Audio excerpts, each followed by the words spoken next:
Halo, Assalamualaikum warahmatullahi wabarakatuh. Kembali lagi bersama saya Lala Arifat Rahman. Kali ini saya akan menjelaskan tipe data-data yang ada pada suatu tabel seperti itu kurang lebih. Nah, mungkin bagi teman-teman atau penonton yang pernah nonton sebelumnya, sebelumnya itu saya juga telah menjelaskan tentang tabel ini atau tentang skema purchasing ini. Kalau kemarin itu lebih kepada skema apa nih dari bisnis intelligence yang bisa diterapkan gitu loh dari skema ini. Nah sekarang dari skema yang sama, dari skema forecasting, yaitu saya akan menjelaskan beberapa, mungkin nggak bakal semua, mungkin akan menjelaskan dengan singkat kira-kira ini tuh datanya tipe-tipenya ada apa aja seperti itu. Nah bisa kita lihat di skema forecasting ini ada 5 tabel yang kalau kita lihat di sini pertama bisa kita bagi ya menjadi data master sama transaksional. Nah, kalau kita lihat data masternya ini ada di sini nih. Ada di vendornya, ada di ship method sama produk vendornya. Nah, jadi gini teman-teman. Data master itu apa? Jadi data master itu adalah data yang fix gitu lah, jarang berubah. Biasanya misalkan nih, yang jarang berubah kayak vendor. Jadi kan kita vendor mungkin udah ada listnya, vendor 1, 2, 3, 4, 5, 6. Nah itu kan paling itu lagi, itu lagi. Paling nanti ada penambahan 1, 2, 3 atau pengurangan, tapi tidak sering gitu lah. Jadi dia menjadi master data seperti itu bisa dibilang. Begitu juga dengan ship method, ada pilihannya kan metode apa nih pengiriman yang bakal digunakan. Begitupun juga dengan produk vendornya, jadi produk-produk yang ada di vendor itu apa aja seperti itu. Nah sedangkan untuk purchase order header dan purchase order detail ini masuknya ke transactional data. Nah apa itu transactional data? Jadi transactional data ini adalah data-data, atau bisa kita di sini kita sebut aja sebuah tabel nih, sebuah tabel yang isinya itu data-data transaksi. Dalam artian transaksi itu sering ada tambahan data. Misalkan ini kan namanya juga purchase order ya, jadi setiap ada pemesanan pembelian itu selalu bertambah kan, dan itu akan banyak, dan bisa dibilang itu transaksional. Dan ini nanti hubungannya kemana ya, hubungannya ke master data kayak vendor, kayak sheet method, terus produk vendor. Kalau kita lihat nih ya di sini misalkan ini purchase order ada hubungannya sama vendor. Terus juga pertama ini ada juga nih yang berhubungan ke sheet method. Nah untuk ke produk vendornya dia berhubungan sama dari vendor. Nah ini juga sebenarnya ada nih garis yang ke atas. Ini itu berhubungan dengan, kita lihat, dengan personnya, siapa yang beli seperti itu. Nah mungkin secara garis besar seperti itu teman-teman terkait master data dan juga transaksional. Nah, mungkin kita akan lebih lanjut lagi kepada yang lebih detail. Mungkinnya kita akan bagi per atributnya. Mungkin nanti ada di beberapa atribut kita tentukan nih kira-kira yaitu tipe data apa. Nah, jadi sebelumnya kan tipe-tipe data yang saya maksud ini kan tipe data taksonomi ya. Jadi nanti itu ada data nominal, ordinal, terus juga ada numerik dan sebagainya. Dan mungkin nggak semuanya ada di sini, tapi kita bisa lihat aja nanti kira-kira ini termasuk apa, ini termasuk apa, dan sebagainya. Nah mungkin kita masuk dulu ke bagian vendor.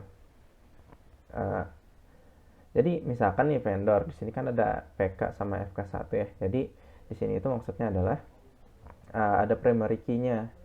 Oh iya, sebelumnya di sini kan ada tulisan vendor. Vendor itu adalah nama dari tabelnya, entitas ya, entitas dari tabel atau datanya. Nah, selanjutnya ada PK. PK itu adalah primary key, itu adalah ciri khasnya. Di sini pastinya semua primary key di tabel itu biasanya menggunakan nama business entity ID. Sorry, bukan menggunakan business entity ID, tapi menggunakan ID. Di sini misalkan vendor, jadi business entity ID. Misalkan di sebelahnya tentang purchase order ID, ataupun ship method ID. Dan ini biasanya adalah angka biasa aja, angka yang ngurut. Misalkan 1, 2, 3, 4, 5, 6. Dan ini akan menjadi ciri khas dari masing-masing tabel. Jadi kalau 1 itu apa, 2 apa, 3 apa, 4 apa. Nah, sisanya baru nih yang di bagian bawah ini baru menjelaskan tentang si tabelnya. Misalkan karena ini vendor ya, ada akun numbernya. Jadi ditentuin nih akun numbernya misalkan 00150 atau apapun. Nah ini sebenarnya masuknya kepada ya data biasa aja gitu, data apa namanya, walaupun dia angka ya, itu kan bukan menandakan urutan juga, belum tentu, karena nanti berdasarkan tipenya. Misalkan dia vendor logistik tentang kayu misalkan, terus juga alamatnya di Bandung, jadi kodenya seperti ini. Jadi ya itu data biasa aja. Mungkin ya kalau misalkan mau dimasuk-masukin ke nominal gitu, walaupun mungkin nominal sendiri ya bisa aja yang kayak yang lain, tapi ini lebih condong ke nominal aja, dia menandakan diri dia sendiri seperti itu. Nah, terus juga name sama credit rating. Nah, ini nggak tahu nih credit rating itu apa, saya kurang tahu, jadi nggak bisa kita apa namanya, nggak bisa saya kasih tahu, takutnya nanti salah kan. Nah, mungkin ini aja active flag. Jadi mungkin ini active flag yang saya tahu, mungkin ya dari dia tuh uh, dari mana gitu loh, keluar negaraannya dari mana. Nah, atau kita lihat di sini, ini bisa masuk ke dalam kategorikal data. Kenapa? Karena nanti ada nih misalkan vendor kita dari Malaysia, Singapura, terus Thailand dan sebagainya, misalkan seperti itu. Nah, ini kita kan mengkategorikan dia nih berdasarkan negaranya. Jadi active flag ini bisa masuk ke kategorikal data. Nah, mungkin kita ganti aja ke yang lain biar kita bisa ngelihat ya, mungkin tipe-tipe data yang lainnya. Sebentar, saya akan pilih dulu.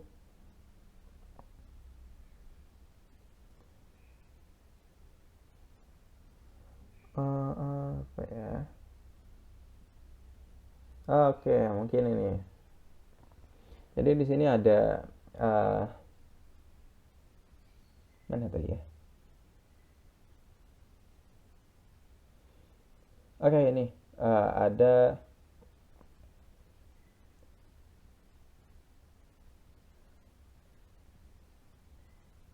nih, ada order quantity.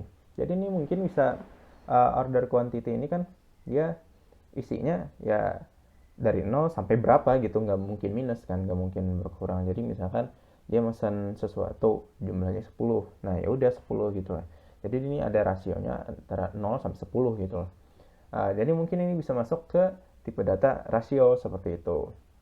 Nah, sebenarnya uh, mungkin itu ya beberapa data yang bisa saya tunjukkan, karena di sini kita emang harus benar-benar tahu dulu ini menunjukkan data seperti apa. Apalagi kan ini adalah skema yang cukup luas ya, karena ini juga baru satu skema. Kalau misalkan kita perbesar ini kan luas banget. Jadi kita sebenarnya kita nggak bisa hanya baca skema ini. Jadi kita harus baca skema semuanya biar kita tahu ini tuh arahnya kemana, terlebih kita harus juga tahu ini sebenarnya uh, skema table apa nih, skema database apa gitu, biar kita lebih tahu detailnya. Takutnya nanti kalau misalkan kita salah sebut itu nanti uh, dia akan agak bingung aja. Tapi mungkin oh ya, terakhir ini deh, terakhir di sini ada minimal order quantity sama maximal order quantity. Nah, ini mungkin bisa masuk ke dalam interval ya, karena dia ada interval minimalnya berapa, maksimalnya berapa, walaupun dibedain jadi dua record seperti itu, dua atribut. Nah, mungkin segitu saja yang bisa saya jelaskan tentang tipe-tipe data dari purchasing schema ini.